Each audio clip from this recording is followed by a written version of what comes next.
여러분 하루 종일 바쁘셨죠? 네, 저도 바빴습니다. 네. 그런데 자기계발서를 읽어보니까 이렇게 바쁠 때 한 번씩 뒤돌아보면 잘 살게 된다더라고요. 여러분 한 번씩 뒤돌아보면서 살고 계십니까? 뒤돌아볼 때 건강이란 것도 한번 챙겨보셨으면 좋겠습니다. 건강 잘 안 챙기시죠, 생각보다? 한 번씩 뒤돌아서 내 건강을 챙기는 것만으로도 여러분들이 명의가 될 수 있다는 말씀을 드리려고 합니다. 내 건강을 뒤돌아보고 명의가 될 때는 두 가지만 생각하시면 됩니다. 첫 번째는 나를 관찰하는 거고요. 두 번째는 실천하는 겁니다. 이 두 가지만 기억하시면 여러분들도 충분히 명의가 되실 수 있습니다.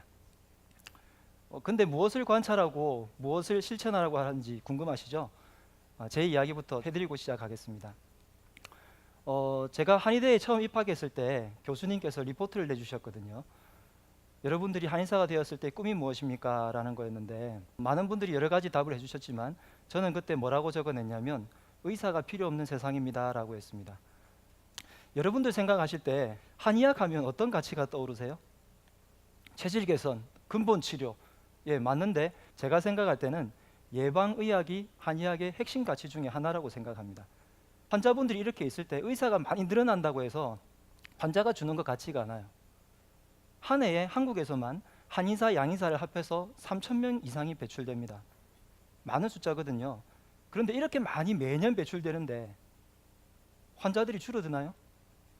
환자들은 덩달아서 더 많이 늘어나는 것 같아요.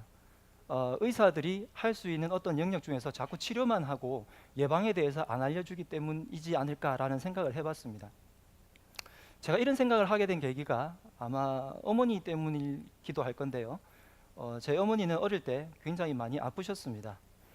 근데 병원에 가면 원인을 알 수 없어. 신경성이에요. 이런 말 자주 듣잖아요. 또 한 번 더 가면 그냥 그렇게 참고 사세요라는 말을 듣고 오셨습니다. 보통 이러신 분들 어디에 치료를 받으러 가세요? 그때 한의원을 가시거든요. 예, 그래서 어머니께서 그때 한의원을 가셔가지고 이제 치료를 받으시면서 낫는 걸 보면서 제가 커가지고 한의학을 굉장히 관심이 많았습니다. 그래서 그때 생각한 것들이 약초를 공부하고 혈자리도 공부하고 우연하게 명상이랑 동양학을 접하면서 이제 한의사의 어떤 간접 경험을 했는데요. 어릴 때는 제가 치료를 할 수 없으니까 이런 정보들을 잘 모으면 동네 아저씨가 어디가 아프다고 하면 여기 누르면 된대요 하면 야 네가 와서 눌러봐. 그럼 제가 쪼르르 달려가가지고 눌러드리고 어릴 때부터 이런 경험이 한의사가 되고 나서 굉장히 많이 도움이 됐는데 저는 치료도 잘 많이 하지만 치료할 때 환자분들께 생활 습관을 굉장히 많이 알려드리거든요. 환자분들을 관리를 하니까 훨씬 더 잘 빨리 낫는 것 같더라고요. 그래서 이런 경험들이 또 쌓여가지고 나중에 말씀드릴 건강 스쿨 같은 걸 열어서 많은 분들이 스스로 몸을 관리할 수 있는 명의가 될 수 있도록 만들어 드리고 있습니다. 저는 이렇게 스스로 내 몸을 관리할 수 있는 사람을 명의라고 부르는데 제가 생각하는 명의가 어떤 뜻인지 옛날 이야기를 통해서 한번 말씀드려 볼까 합니다. 옛날 중국에 삼형제가 의사인 집안이 있었습니다.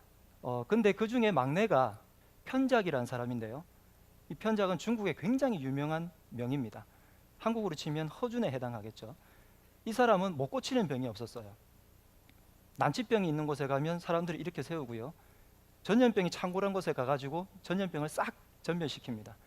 부인병도 고치고 소아들 있는 데서도 고치고 어떤 질병, 어떤 대상의 사람들이 와도 다 고치는 사람이었거든요. 그런데 이런 편작이 정말 대단한 이런 사람이 하루는 이런 이야기를 합니다. 저는 한낱 삼류의사에 불과합니다. 이분께 치료를 받았던 분들은 굉장히 황당하겠죠. 이렇게 대단한 분이 모든 병을 낫게 하는 분이 왜 자기를 그렇게 얘기할까? 그래서 편작이 하는 얘기를 들어보면 둘째 형님은 사람의 얼굴과 생긴 모습만 보고서도 이 사람이 어떤 병으로 병이 발전될지를 알아차리시기 때문에 이 사람이 조그만 병에 걸렸을 때 미리 약을 쓰고 조치들을 취해가지고 더 큰 병으로 걸리지 않게 만들어줍니다. 이런 분들이 옆에 있어도 여러분들 좋겠죠? 그런데 첫째 형님은 더 대단하십니다. 첫째 형님은 하늘의 기운과 땅의 기운을 다 읽어내가지고 어느 곳에 어떤 지방에 어떤 때에 어떤 사람들이 어떤 병에 걸릴지를 미리 다 알아낸다는 거예요. 그래서 어떤 지역에 어떤 때가 돼가지고 이 병이 걸릴 거라는 생각이 들면 거기 가가지고 그 사람들에게 미리 약초를 달여서 차를 마시게 하고요. 기운을 탁 변화시켜 놓고 뭐 이런 식으로 조치를 해가지고 큰형님 주변의 사람들은 병에 걸릴 기회조차 못 가졌다고 합니다. 그래서 큰형님께는 고마워할 기회도 없는 거죠. 편작은 얘기합니다. 저는 사람들이 아주 아프고 너무 힘들 때야 비로소 알아차려가지고 그때서야 침을 쓰고 한약을 주고 사람 몸을 만져주고 하루 종일 씨름해가지고 겨우겨우 사람을 살려놓습니다. 물론 아주 큰 병에서 여러분들을 치료해 놓았기 때문에 저를 칭찬해줘서 감사한 일이지만 저는 이런 두 형님에 비하면 보잘것없는 의사가 맞습니다 라고 얘기를 합니다. 여러분들께 명의는 어떤 사람입니까? 아마 편작 같은 사람이겠죠. 내가 아플 때 찾아가가지고 그것을 치료해주는 사람이요. 그런데 편작의 형님들처럼 아프기 전에 미리 예방을 한다든지 조금 아플 때 더 큰 병이 되지 않도록 막아주는 사람도 명의 아닐까요? 그래서 저는 이런 뒤쪽의 사람들이 명의를 굉장히 중요하게 여기는데, 앞쪽에 있는 편작 같은 사람들은 한의사나 양의사 같은 의사들이 직업을 가지고 있습니다. 그런데 뒤쪽에 있는 편작의 형님들 같은 명의는 여러분들 스스로 할 수 있는 거예요. 어떻게 하죠? 아까 제가 말씀드린 관찰과 실천을 가지고 하는 겁니다. 근데 무엇을 관찰하나요? 내가 가진 평소의 생활 습관들과 나의 증상들, 조그만 것들을 관찰하는 거예요. 자꾸 그것을 뒤돌아보다가 어느 날 이상 신호가 잡힙니다. 그러면 이상 신호를 조치하기 위해서 나 스스로를 어떤 좋은 생활 습관들로 실천하는 거죠. 내가 평소에 어떤 이상 신호가 잡히면 그것을 알아채는 것은 진단이고요. 그것을 가지고 좋은 습관을 가지고 돌려서 내가 어떤 실천을 하는 것이 아마 처방일 겁니다. 여러분들도 그 정도는 다 할 수 있잖아요. 내 증상은 누가 제일 잘 압니까? 예, 나 자신이 제일 잘 알죠. 얼마나 많이 잘 움직이는지 이 정도만 제가 판단할 뿐이지 통증이 10에서 8로 줄었는지는 제가 알아차리지를 못한다는 거예요. 그래서 여러분들이 이 관찰과 실천만 제대로 하시면 여러분들 스스로도 충분히 명의가 되실 수 있습니다. 저는 이런 방법들을 치료도 하지만 많은 분들께 건강스쿨이라는 걸 통해 가지고 많이 알려드리고 있는데요. 이 건강스쿨에서는 동의보감도 있고요, 건강서적들도 있고, 문제는 읽는 걸로 끝나면 안 되죠. 실천을 해야 됩니다. 모여서 운동도 하고 약초도 다려 마셔보고 이런 모임들을 가지고 있습니다. 이런 모임들을 이제 졸업하신 분들이 굉장히 많이 자기 건강이 좋아졌다거나 혹은 내 몸을 관리할 힘이 생겼다거나 또는 하는 일이 더 잘 됐다고 하는데, 이 건강스쿨에서 하는 것 중에 하나가 동의보감인데, 아까 제가 동의보감 말씀드리면서 예방에 대해서 많이 이야기가 쓰여 있다고 했잖아요. 얼마나 그런 이야기가 많냐면 사람이 어릴 때부터 죽을 때까지 모든 것에 대해서 하나하나에 대해서 잔소리를 다 해놨습니다. 아침에 일어나서 어떤 것을 먹고 점심 때 어떤 일을 하고 저녁 때 잠자는 자세까지 적어놨고요. 봄, 여름, 가을, 겨울에 어떤 식으로 생활하라는 것까지 적어놨고, 아이들이 기르는 방법부터 여자분들이 생리를 하고 임신하고 출산하고 갱년기 장애까지 전 생애를, 심지어는 남자 여자의 잠자리 하는 시간까지 안내놨습니다. 그렇게 하면 더 건강하다고요. 이렇게 굉장히 잔소리를 많이 하고 미리 병을 예방하는 생활 습관들이 있다는 걸 알려주려는 거죠. 건강서적이 워낙 많지 않습니까?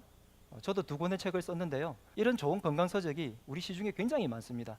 여러분도 많이 읽으시죠? 근데 실천하십니까? 조금 전에도 어떤 분이 저에게 질문을 하시더라고요. 원장님, 여름에 찬 거 먹으면 안 되죠?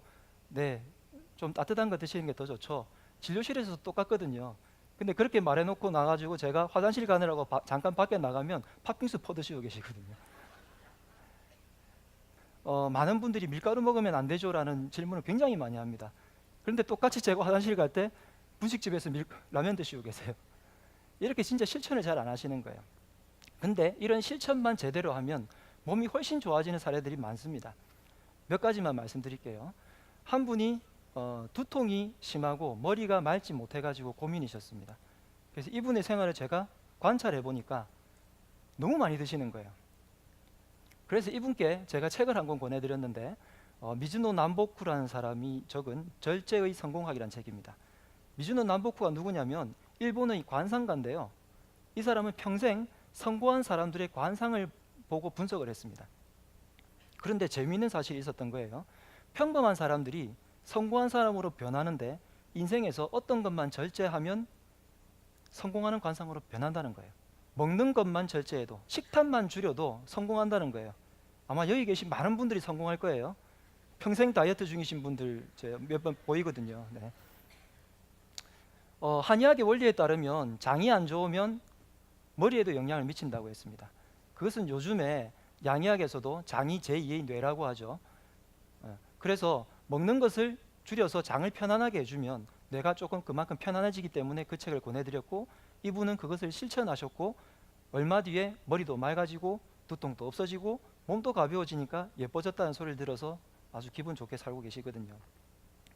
두 번째 분은 비염이 있어서 아주 고생이신 분이었어요.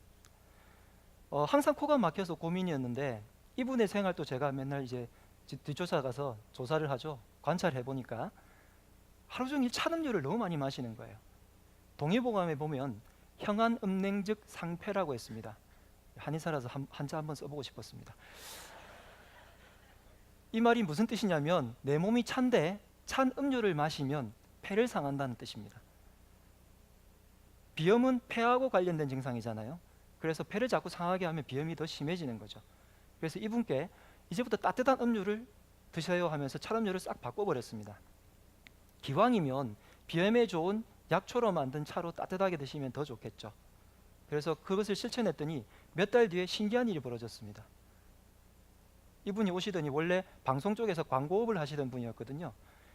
코가 항상 막혀서 비염으로 고생할 때는 본인의 제작물이 뭔가 막혀 있고 어둡고 이런 것이었는데 코가 뻥 하고 뚫리니까 굉장히 시원하고 긍정적인 작업물들이 나왔다는 겁니다. 그러면서 저한테 진료실에 와가지고 막 이렇게 자랑하셨거든요. 세 번째 분은 얼굴 비대칭으로 고민하던 분이었습니다.